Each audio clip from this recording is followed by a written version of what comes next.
सम्राट युधिष्ठिर द्वारा अपनी माता देवी कुंती और समस्त नारी जाति को दिया हुआ शाप।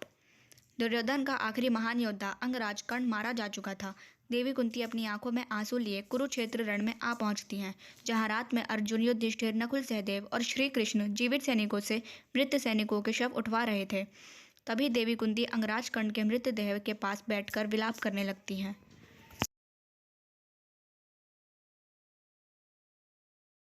अपनी माता को शत्रु के शव पर विलाप करते देख अर्जुन, युधिष्ठिर, नकुल, सहदेव और भीम देवी कुंती से पूछने लगते हैं कि वे क्यों ऐसा कर रही हैं।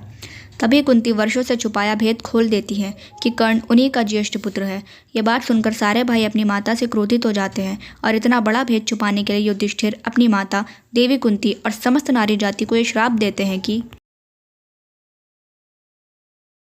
आज के पश्चात कोई भी नारी मन में कोई भेद नहीं छुपा पाएगी। भेद छुपाने की नारी जाति की वृत्ति ही नहीं रहेगी। युधिष्ठिर का ये कहना था कि अगर हमें पता होता कि कर्ण हमारा ज्येष्ठ भ्राता है तो हम कदापि उसके प्राण नहीं हरते और उसी को राजा बना देते। पर कृष्ण ने ऐसा होने नहीं दिया, क्योंकि अगर कर्ण को राज्य मिलता तो वह मित्रता का ऋण उतारने के लिए राज्य दुर्योधन को दे देता, और दुर्योधन की विजय यानी अधर्म की धर्म पर विजय, जिसे कभी कृष्ण होने नहीं दे सकते थे। कुरुक्षेत्र का युद्ध समाप्त हो चुका था। अधर्म का साथ देने वाले गांधारी के न्यानदेव पुत्र और उनका सौवा पुत्र जो युधिष्ठिर के पक्ष से लड़ा था, वे सारे के सारे मृत्यु को प्राप्त हो चुके थे। विजय के बाद अर्जुन, युधिष्ठिर, नकुल, सहदेव, भीम, देवी कुंती तथा श्री कृष्ण हस्तिनापुर आए और धृतराष्ट्र तथा देवी गांधारी से भेंट की। वापस जाते समय श्री कृष्ण देवी गांधारी के कक्ष में आज्ञा लेने जाते हैं। उस समय गांधारी अपने सौपुत्र की मृत्यु के शोक में लिप्त होती हैं। वे कृष्ण से कहती हैं कि अगर तुम चाहते तो युद्ध को रोक सकते थे ना। श्री कृष्ण हाँ में जवाब देते हैं। ये वचन सुनकर गांधारी के क्रोध का बाण टूट जाता है और वे श्री कृष्ण को शाप दे देती हैं कि जैसे हमारे वंश का नाश हुआ और हम उसे रोक न पाए, वैसे ही तुम्हारे वंश का भी सर्वनाश होगा और तुम भी उसे रोक नहीं पाओगे। हकीकत में उसके बाद भविष्य में यादवों का वंश नाश हो गया। यादव एक दूजों के साथ ही लड़ मरे थे और इसी तरह देवी गांधारी का शाप सत्य हुआ था। रामायण काल में पवन पुत्र केसरी नंदन हनुमान को बाल्यकाल में मिला हुआ शाप। हनुमान बाल्यकाल में काफ़ी नटखट थे। वे हंसी खेल में ऋषि मुनियों को खूब सताते थे। एक बार तो उन्होंने सूर्य को अपने मुंह में समा लिया था।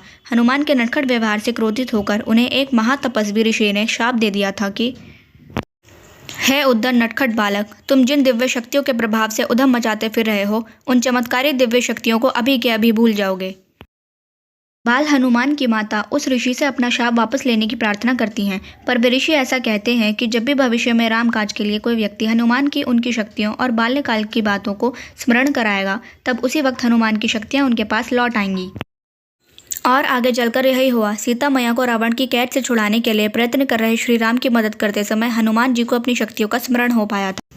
तीसरा श्राप, श्री कृष्ण का अश्वत्थामा को श्राप। महाभारत युद्ध के अंतिम दिन जब अश्वत्थामा ने धोखे से पांडव पुत्रों का वध कर दिया और इस बात का पता जब पांडवों को चला, तब पांडव भगवान श्री कृष्ण के साथ अश्वत्थामा का पीछा करते हुए महर्षि देवदत्त के आश्रम पहुंचे।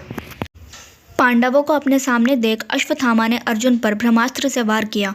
ये देख श्री कृष्ण ने अर्जुन को ब्रह्मास्त्र चलाने को कहा, जिसके बाद अर्जुन ने भी अश्वत्थामा पर ब्रह्मास्त्र छोड़ दिया, परंतु महर्षि व्यास ने बीच में ही दोनों के अस्त्रों को टकराने से रोक लिया और अश्वत्थामा एवं अर्जुन से कहा, क्या तुम लोग ये नहीं जानते कि ब्रह्मास्त्र के आपस में टकराने से समस्त सृष्टि का नाश हो जाएगा, इसलिए तुम दोनों अपने अपने ब्रह्मास्त्र वापस ले लो। तब अर्जुन ने अपना ब्रह्मास्त्र वापस ले लिया, लेकिन अश्वत्थामा ने महर्षि से कहा, महर्षि मेरे पिता ने इसे वापस लेने की विधा नहीं सिखाई, इसलिए मैं इसे वापस नहीं ले सकता। और इसके बाद उसने ब्रह्मास्त्र की दिशा बदलकर अभिमन्यु की पत्नी उत्तरा के गर्भ की ओर कर दी।